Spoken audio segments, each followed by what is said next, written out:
How about that Sugar Bowl? I mean, I know that it doesn't quite feel like the overtime thriller, but that got really good late. More on that in just a moment. Well, no, that's where I'll start because the game's basically over. Washington's trying to run out the clock, and I feel terrible for Dylan Johnson. He gets rolled up. I'm hoping I haven't heard or seen, I guess I should say, an update on his injury. I'm hoping Dylan Johnson is not hurt as badly as what it looked like because it looked like that could be something that's going to keep him out of next Monday's game. Let's hope that's not the case. Again, I haven't heard anything officially. But because he goes down late in that game, Washington had to take a timeout. So they were going to just give the ball back to Texas, who had to score a touchdown on their next possession to win the game. And they were going to have, like 15 seconds left or less than that. But because of the injury and the timeout, then all of a sudden they've got to give the ball to him with, 45 seconds left? Then they get the penalty and the long pass. And it's like, oh my goodness, is Texas actually going to win this game? And then you get to the last sequence and Texas falls apart completely. Quinn Ewers fell apart completely on the last few plays. One, you cannot throw a swing route on first down with 15 seconds left. Like, I don't know what that was. Second down, he basically threw it out of the back of the end zone. Third down, you get pressure, and I guess that's a smart play. He gets it off and lives to fight another down. And then on fourth down, he basically throws it out of the end zone again. Word of the wise, quarterbacks. 100% of the passes that you throw out of bounds are going to be incomplete. I know that's shocking. 60% of the time, it works every time. But now we get to the more important part of the game. And the more important part of the game is the fact that Michael Penix is that dude at quarterback. That guy is really good. I'm happy for him that he went out there and played the way that he has for the majority of the last 2 seasons. And in a lot of ways was his introduction to some people around the country. Because it's abundantly clear to me that there are a lot of people that didn't watch this guy play. When I see the reaction online of Penix going 29 of 38 for 430 yards and a couple of TDs, and you see the throws that he makes, we've broken it down on this show. If you're listening to this show, you've heard me talk about this guy and how well he passes the football. Not throws the football, passes the football with great leverage, timing, his ability to manipulate the pocket, all of it. It's so good. It's so good. His game translates to the next level. He has been as good of a quarterback in college football as there has been over the last 2 years. And yet it was heresy to even suggest that Michael Penix could in any way be in the conversation for the Heisman Trophy. Don't you realize that those people, and you know exactly who you are, that said that it was not a conversation between Jayden Daniels and Michael Penix are the same people that didn't watch Michael Penix play because he's been doing this forever. He did it all year, and he did it for a team that was desperate to have him play that way because they played so many tight football games. Abundantly clear. Watching people being like, oh, man, Penix, I guess, should have been considered for the Heisman. You think? He wasn't padding stats against Grambling and Georgia State. Listen, all due respect to Jayden Daniels, who was a phenomenal player this year. Phenomenal. But the notion that it was not a conversation between Penix and Daniels is ridiculous. And it shows obscene bias by those that would suggest as such. Because what we saw against Texas was a clinic. What we saw in the Sugar Bowl was a clinic from Michael Penix.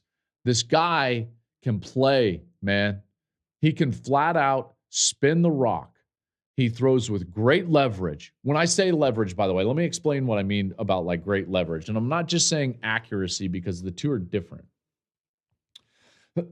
So in order to pass the football, and again, I don't say throw, I say pass because he's a great passer. He's passing the football to his teammates. And when you pass someone the ball, you pass them the ball with correct leverage. And that leverage meaning always where it's advantageous for your player as opposed to the defense. It's not a 50-50 ball. It's a 70-30 ball. It's an 80-20 ball. It's a 90-10 ball. Okay? You're missing always to your player's side, moving him away from defenders.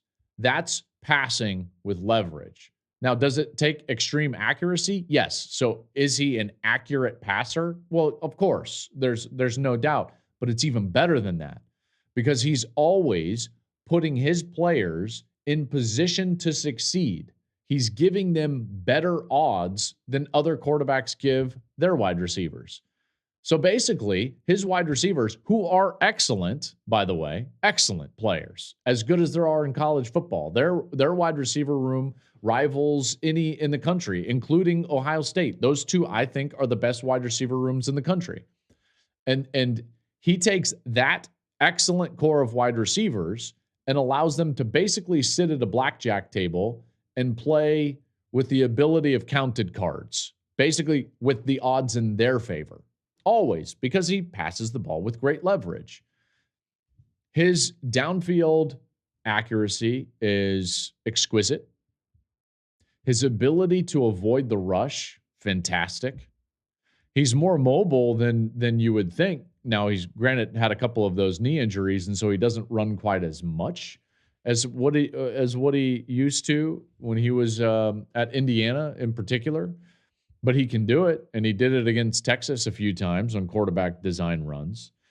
And, like, again, this is that whole game. I'm just sitting there, and I'm like, okay, and these guys in our business, they're in our business, which is wild. And even to bring up the notion that it was a conversation, a debate between Jaden Daniels and Michael Penix, to them was just like obscene. It was crazy. And it's like, okay, well, you haven't watched, obviously.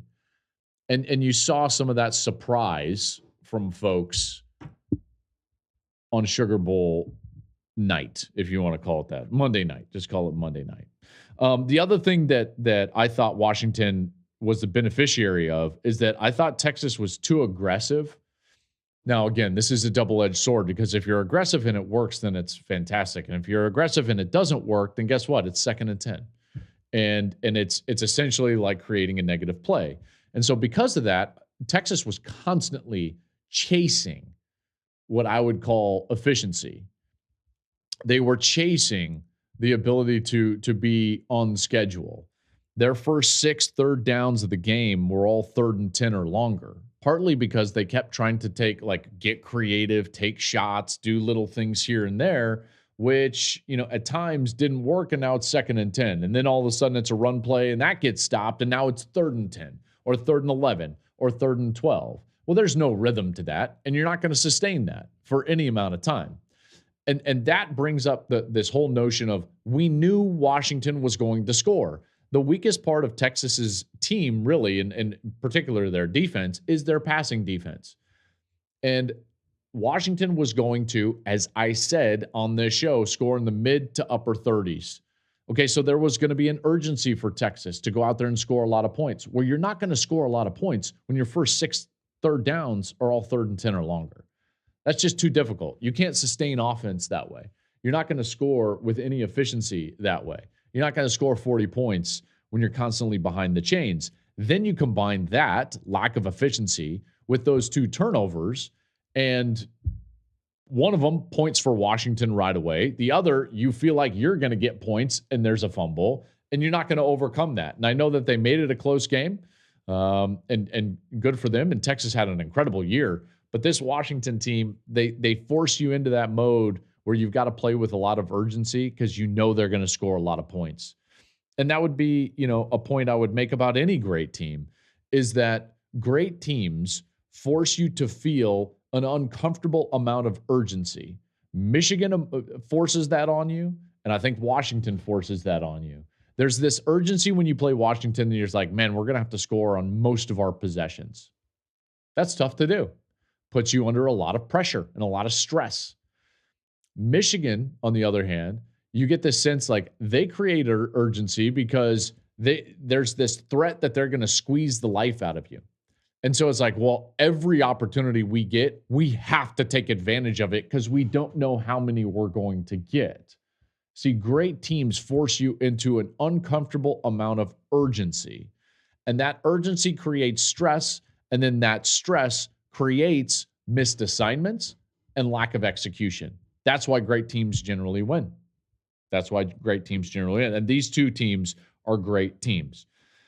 Michael Penix back. I want to continue this thought on Michael Penix just quickly. Michael Penix is absolutely a guy that I would consider in the top 5 of the NFL draft. Top 10, certainly.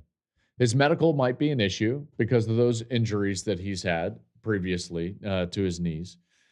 And we'll see how that comes back. But he does everything well. His game translates incredibly well to the next level. Look at the throws he makes. He's like a stronger, more powerful version as far as a passer goes of Tua. Now, is he as good as Tua? I'm not sure. Maybe maybe he's got that potential because he certainly has more power in his delivery as a passer. And his accuracy and his ability to have downfield accuracy and downfield timing. Again, there's a bottom line proposition in quarterback play, and I use this a lot in draft prep, is the ball on target and on time. And with Michael Penix, it is on target and on time. And this is what allows him to be as good of a downfield passer as we've seen in college football in a long time. Thank you for watching the Joel Klatt Show YouTube channel. And if you liked this clip, make sure to like it and subscribe to the channel, and you can stay up to date on all of my college football coverage.